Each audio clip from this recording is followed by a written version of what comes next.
Hey! Hey! Hi! Holy smokes. Is this ladies' night or what? Yes! You poor thing. So Carl some the Crusher. We should have all wore beanies. We could look like want me to take mine off? There. my son. We love Well, that beanies. we're officially going to start this interview with that scene right there. Yeah. That's awesome. So, ladies, I got Sue, Laura, and Nan. You guys all just purchased VIP tickets to come to the UFO Disclosure Symposium up in Vernal, Utah, May Yes, we 27th through the 29th. So I'm super curious.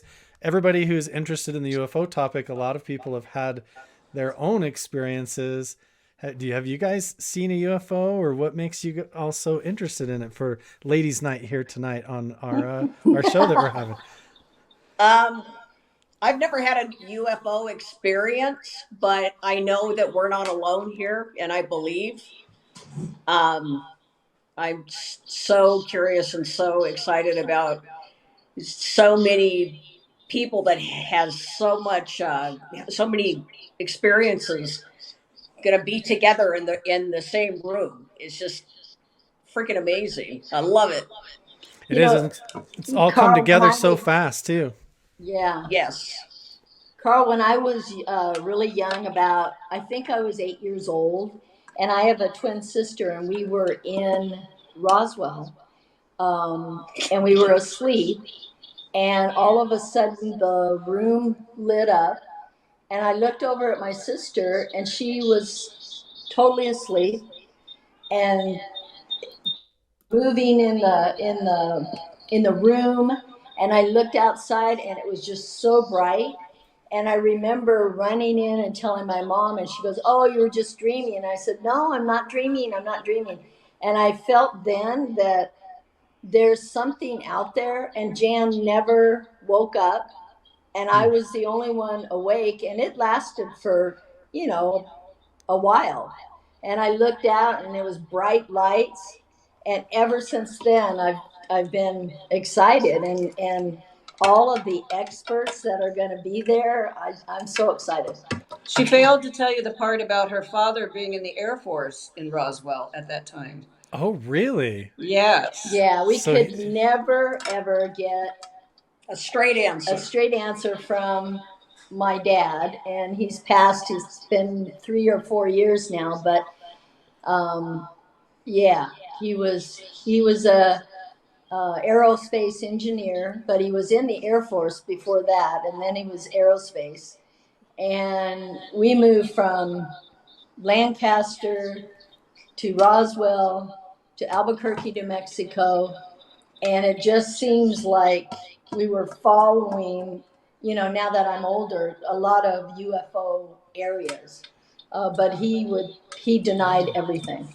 You feel like he was involved in that work, maybe in his work in the Air Force, and so as you relocated, it may have been moving along with the phenomenon. So this has been kind of around your life since a very young age. That's fascinating. Yeah, and so I'm excited. I can't wait to go. That's going to be amazing. What about you, Sue? Have you had any kind of experiences or seen I anything have interesting? not. That's why I'm going. I'm hoping to see something, I'm ready to move to Vernal just for the experience. Right. Well, going up to Vernal, there's so many things going on up there. It is entirely a hot spot. I just got done talking with James Keenan a minute ago, and he was saying how the Uintah Basin is like a highway, and the phenomenon is everywhere. Like you saying, all the way down in Roswell and around everywhere that I go and look. I've seen stuff, over by Area 51, here by my house. I just got night vision and things. I've seen orbs and lights in the sky. I haven't yet seen what I would consider like a classic flying saucer or like a metallic craft in the sky or anything like that. Everything's been blinking lights and orbs, or more like along the paranormal lines, interestingly enough. But it is really fascinating that you're all into this topic and passionate about it, because here comes this convention with all these amazing people. Who are you guys really interested in seeing present their information, aside from the 4 new pieces of UFO footage that are going to come out? Oh, well, go ahead, Sue. No, I mean, Dwayne for sure. I hope he is going to speak, because, when I first learned about the Blindfrogranch the first season, it was through my son, and I thought he was setting me up for some sad movie about blind frogs, and Right. pleasantly surprised it wasn't. And the show never, you know, went the way that Dwayne spoke about at Phenomicon. I never in a million years expected to hear what he said come out of his mouth. And I don't Right. even think he could believe it was coming out of his mouth. But, I 100% believe him. And he's so humble about it. It's just, I want to see the same thing. But whether that happens or not, is left to the universe. But it would be amazing to just go and try. Yeah, absolutely. Do you feel like there's something to the Uinta Basin that draws 100%. Definitely. What was Well, crazy was that I was all involved in Skinwalker Ranch for years, yeah. and I kept saying to my son, let's go, let's just, Mom, we can't. Yeah, we can. Let's just go and look around. And then when I found that this blind frog was, butt up to the ranch, that was even more intriguing. And it's crazy to me how Skinwalker is so taboo, and then Dwayne is so welcoming for, in a loving way for everybody just to come out and experience Blind Frog. I think that's just incredible, that he lets us do that. Yeah, he was. When we first saw him, we were even a little afraid to approach him, Hmm. not knowing, what that would be like. And when we did just say hello and can we get a picture with you, he was like, "Oh, come on, yeah, sure, for sure." He was just such a neat, humble man, and it's like somebody like Dwayne would never lie to anybody, or he's not in it for that. He's just in it to learn with Mm-hmm. everybody else, and it's so nice to see how he's just his personality and how he treats people and how he's just so gentle and humble and a great man, and gave us the best. I mean, we came back. It was like the best time of my life, man. When we were up there in Uinta, in Utah, we had such Yeah, we didn't a want to great leave. time. We didn't want to go. We just kept meeting people and meeting new people, and we made so many friends and had a great time. Carl, they got to go, and I had to stay home and babysit all the dogs and animals. So I insisted that this time I get to go. So we all Awesome. three get to go. I'm That's so excited. cool. I'm excited. The researcher Avi Avi Loeb, Loeb. Yeah, the Yeah. Harvard professor. Harvard professor. Oh my Yeah. gosh, I read a little bit about him and his background, and I'm excited to hear him speak also. And Heineck, is that the son of Yeah. Dr. Heineck? Paul Heineck. Yeah, he is actually the living son of J. Allen Hynek. And, Okay. yeah, Well, that'll be interesting. I just got done talking with him earlier this morning for about a good 30 minutes, and we're going to do a full-blown interview. We're actually going to be doing some stuff up on the ranch, we have like a secret little group project going on up there. Oh, nice. That's going to be really cool. But yeah, Very Paul cool. Heineck, he has a whole bunch of Project Blue Book files that have never been released that would blow everybody's mind. Oh I've my I've been gosh. able to preview some of them. That's pretty amazing. So I'm really excited to see what Paul Heineck brings to the table. Absolutely. And Avi Loeb, he's the Harvard professor. He's the one that noticed that there was this large object that was strangely shaped that moved through our solar system. And when he looked at the data, this is a Harvard physicist, he noticed that it seemed to be intelligently controlled, like it was moving in an unnatural way against the way it would move if it was a natural asteroid or comet or meteorite. And so Right. he has been able to be at the forefront, and we've got a whole group of amazing people from Blindfrogranch, but from the scientific community. Jim Segala is amazing. He has sensors all over in the community up there that people actually wear. I don't know if you ladies knew this, but there's people in the community that wear body sensors and you can actually, and they have sensors in their backyard and homes and things like that. And they can actually, you can actually go into the Blindfrogranch outpost. And I don't know if you remember this, but they have a whole display there where you can see the active meters going off. And if there's any kind of strange effects or UFOs in the sky, a lot of times they can actually detect that and pick it up on those devices. Well, where do we get our meters? I know. We want to Jim put them on. Segala. Yeah, that's why you guys got VIP tickets. You're going to come to the event. You probably get to meet Jim and go to the ranch and see him. But yeah, honestly, I think he has it set up where people can even volunteer and have the sensors placed in their property. So if you're having interesting things or a lot of sightings, how cool is that? Wow, that's great. So I'm really excited to hear all of these people present information. Yeah, absolutely.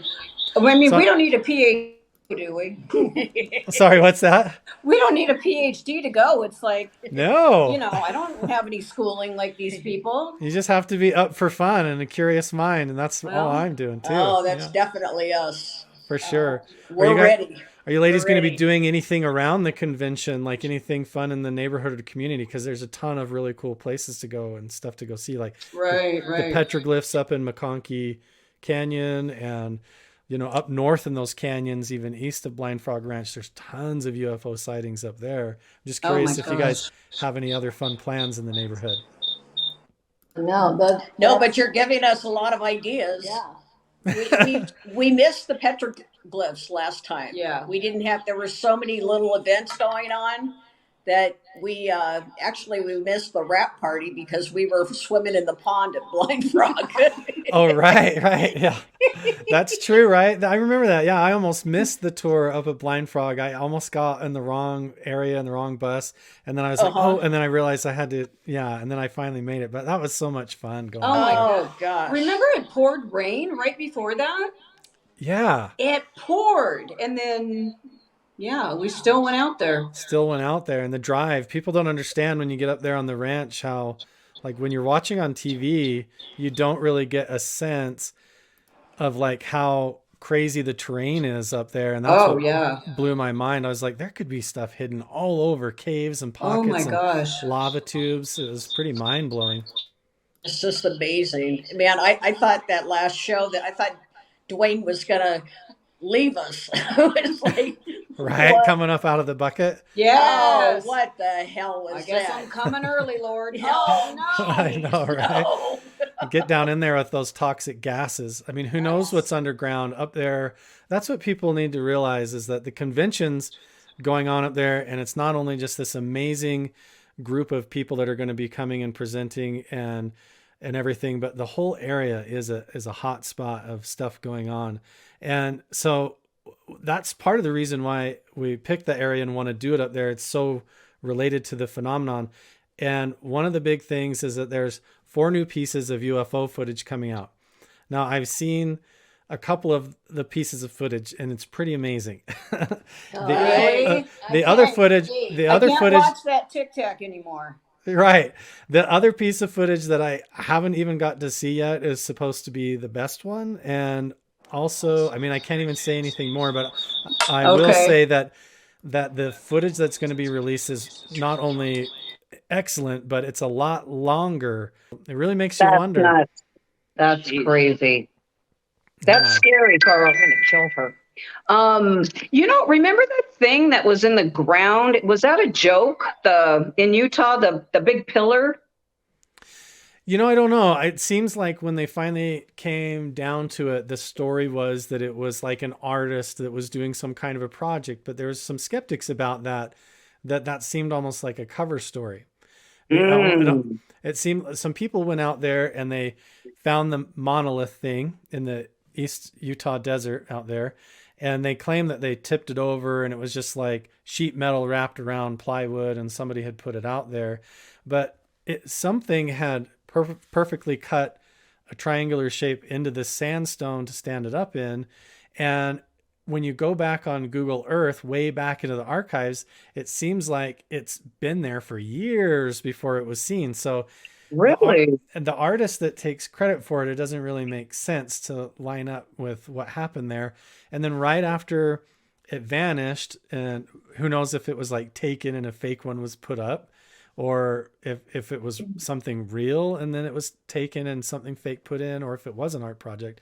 But it is strange that other ones suddenly popped up around the Right. world, unless there was copycats, It's really hard to know. But I've heard rumors that there's locals in the east side of this state of Utah, like towards the Grand Canyon, that are aware of where they think there's actually like a UFO embedded into a mesa. Like there's Oh, part of it sticking out and the rest of it's like buried oh, geez. in the sandstone, almost like it got covered over and then petrified it some time ago. You But know, I just saw something like that on Facebook yesterday as I was scrolling around. Yeah, I saw that. yeah, see, I'm trying so hard to figure out where that is rumored to be because I want to go try to check it out, but I can't get anybody to tell me anything about it. I'm I saw a post. I'll see if I can find it. Yeah, if you find it, you definitely send it to me so I can try Yeah, to track it down. absolutely. I'll go Just, check it out. Carl, are you able to get out and just explore oh, and, yeah. where you live now? I mean, that must be crazy. So to be able to do that. Yeah, so a few years ago, I was able to make the switch and go full time on YouTube. Had some success with it, doing family content and fun stuff, and then was able to quit my job, work full time online, just making videos and stuff, and got to the point where I was like, I actually just want to really get into doing what I love and what I'm really passionate about and interested in. So then I wanted to move out of the cold. I was living up in Idaho in the snow and everything. So moved down to southern Utah. And then I was just like watching TV and watching some of the shows about like extraterrestrials and UFOs. And there was all these pictures that they were referencing on the shows of these petroglyphs, and they were tying it into the phenomenon. Like, has this been going on for thousands of years in our history, and how is it connected to us and everything? And it occurred to me, I was like, wait, all of this is like right here. Like some of these petroglyphs and pictographs they're showing are like right around here. So I honestly got on my phone right then. Just did like a quick Google search and realized there was some just like within a mile from my house and all over the place. And then Oh my God. I got so curious. I went out and started seeing patterns to it and started seeing like almost like maps to the symbols, and like they were pointing to different directions and similarities. And then what really blew my mind was how I would come across petroglyphs that I'm sure not very many people know even exist because they're so obscure or they're so high up, so difficult to get to. I get really curious and I'll really get scouring around these cliff sides and crawling around, and I'll come across a spot that doesn't make any sense, and then I'll find petroglyphs or pictographs or some carvings and things. And they look exactly like stuff that you see over in Sumeria, over in the Dogon tribe in Africa, the Aboriginal people in Australia, over in Iran. I've seen people send me petroglyphs from Iran, and it's like the same kind of symbols. And it made me suddenly wonder, like, was there an ancient global culture that existed that we've not been told about or that's been hidden? Was there some giant cataclysm that wiped out a global civilization? But there's something connected to where all these carvings and drawings are so similar in what they depict, and they're like beings, and all of the cultures are the same, like these entities with headdresses or wings or kind of strange other dimensional beings or aliens, who knows? But it seems like it's all tied to these myths and legends of the star people too. So as I started exploring it, it was like fun to go hiking and get out in my neighborhood. But at the same time, I was like, this is connected to something huge, a really big mystery. And then around it all, suddenly I realized there's all these old fortresses built at the same spots as all these petroglyphs, like people in the 1800s and late 1800s, early 1900s and stuff, or even before that, were building forts, and they knew about these spots, and they were like looking for things, looking for artifacts or relics or treasure or something. And now there's big military bases all over, and some of them very near and right in some of these spots. And so it's really fascinating to me how it's all connected. And I think the guests that are coming to this symposium, the UFO Disclosure Symposium, like James Keenan and a lot of these people, L.A. Marzulli. He's like on the trail of the Nephilim, and they're looking for the bones of giants, and it's all tied into this phenomenon of the UFOs and stuff going on in the sky in some strange way. So I'm really fascinated with all of it, and to see how it's connected and what everybody's going to present at the convention for sure. Oh, definitely. Can I pick your brain? Have you heard of the CE5 protocol? I have, yeah. I've got it on my phone, and I've tried it out a few times. I use several different variations of that. Some of them were, one of them is called the Gateway Program, that was developed by the Monroe Institute. Mm-hmm. I have a really early version of that program. They combined that with the Stanford Research Institute program with remote viewing. And then the government and the CIA moved in and kind of took the whole program over, and then it went really strange. But there are other methods similar to CE5, like the Gateway Program and other stuff, that are like sort of like reverse remote viewing, where instead of trying to like see a target in a distance using like your mind or telepathy, the idea is you're projecting out where you are and sending out a message like, this is where I am. Exactly. And then that's combined with a lot of things like audio tones and frequency sound that you play out that are supposed to be like attracting them or something. So exactly. I think it's worth trying, in my opinion. I think it's very curious and interesting. I think the CE5 method is a little bit watered down from my experience, because I think that there are more potent methods to approach that. Oh, really? Yeah. Yeah. So Paul Heineck is coming and presenting. That's one of his main keynote topics, is how do we approach making contact and communicating, and how do we do that? Is it through CE5? Is it through other methods? Like, what does the evidence show that his father worked on, and all of this research combined? How can we actually deal with the phenomenon and make contact, or avoid making contact if that's what we realize we need to do, and protect ourselves, So it's really interesting.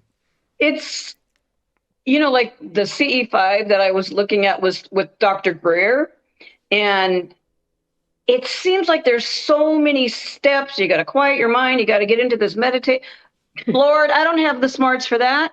And then there's other people like Dwayne that just go out and there it is, Yeah. It took me a while to develop the mindset and the meditation. I read a lot of books. I studied a lot of the ancient methods. I studied Buddhism and Hinduism, and I got into it. A lot of it was just for my own personal reasons, to deal with my own life struggles and anxiety and overthinking. Just, you have constant thoughts going in your head. Like, I just didn't like that I would wake up in the morning and my first thoughts were just like, oh, I don't want to get going on. And this whole conversation would kick up. And I just never felt like I really mastered that, or became like control of my own thoughts and emotions really well. And so I started approaching it down that path, and then I realized that was all connected, because when I started doing deeper levels of meditation and exploring different methods, I got into that Gateway method. And then after I started having some experiences with that, the CE5 protocol kind of came out, and I was like, oh, I'm not the only one kind of exploring this stuff. This is a whole thing. Yeah, it's really fascinating. I keep looking for them, but they haven't come yet. They haven't come yet. Earlier, when we first started this conversation, you were asking about if we had seen anything. Yeah. And it, I was thinking spacecraft and stuff like that. But I have seen a ghost, and I have seen orbs. Yeah, I've seen that. Yeah. I definitely feel like orbs qualify in the category of unidentified objects, I mean, it's for sure. So maybe tell me about that really quick. I want to hear your orb story. We were in Arizona. We have a place in Arizona. We were there, and it was our camera. We have cameras here at the house where we're at outside. Yeah. And we got an alert that there was motion in the yard. Oh. And we started looking at the camera on the side yard on the patio, and it was this orb that was just floating around, perfectly round, floating super slow around in our yard. And then it just seemed to like, we have a door right there, like it went in through the door, like into the house. Really? Yeah, I mean, we have video. I can send you the video. We have video of it. And it's like not just one night. It happened night after night. Yeah, it happened like 2 or 3 nights in a row. It seems when we're not here and we're in our place in Lake Havasu, that's when it happens. And there was another time where it showed up and it said person in the patio. And so it said that it detected like it was a person, but then when you look, there's just like a floating ball. No, this was a different time. This wasn't an orb. This was a big shadow of maybe a tall man. And he went into the side door. He was in the patio and he walked, but the camera picked it up as a person. Really? Yeah. That's how it identified it. And you say that when you saw the orb, it was more than one night in a row, and it actually like it phased through a door, like it went through a door. Yeah, on our patio we have a door. We have a door that leads out to the patio, and it's glass. Yeah. And it just both times it just came right in. Went straight for the door. I'm not staying here alone anymore, Carl. Really? It's not happening. I don't blame you. There's spots. That's a thing that I personally think is a real phenomenon. I know there's a couple of spots here right by where I live, here in Utah, and then in Arizona. There's a couple of spots, and then in New Mexico, I'm aware of one as well, where they see at particular times at night, if you go and aren't afraid and you can sit out there, that you'll see orbs of light, and they'll come right out of the hillside, and they seem to move around intelligently. It's not like it's just like some, when you compress a crystal, it can create what they call a piezoelectric effect, which is like you squeeze a crystal, quartz, and it can give off light. It can actually emanate orbs of light or plasma that appear above it or around it, and different things like that. So people wondered if it was geology or tectonic plates shifting and pressing under the earth, creating like balls of light. But I'm telling you, some of these things, when you see them or you watch them for a second, they don't move like that. They seem to move like something thinking and conscious, making decisions and changing its mind as it moves around. It doesn't seem geological. That's why it's so bizarre. And then when you see it in the sky as well. So I'm really fascinated with what it is, or how it ties in with the whole UFO phenomenon, because it seems like when you dig into it, that's the government seems to treat it almost like it's the same. The orbs and the UFO phenomenon, they just class it all as like different classes or different types of unidentified things flying. So it makes you wonder if it's just different appearances of the same thing, or if it has to do with something else. It's a big mystery. That's why I'm so excited for this symposium. I can't wait. Can't wait. Yeah, it's really a blessing to be able to go. It's, and I told them, I said, it's an adventure of a lifetime, really, It is. It's going to one of the hot spots that's most active. There's a ton of research that's been going on for decades up there, a lot of governmental spending, and now all these people are coming together. I'm curious to see if when all these people come together and start going up to the ranch and poking around, if it's going to like trigger something, like that's what I was thinking. That's what I'm hoping. I'm going to be there. I'm going to have my night vision ready. I'm going to have all my equipment ready and my mind on straight. And I'm excited to see you ladies up there. It's going to be really fun. We'll be there for sure. It's going to be super fun.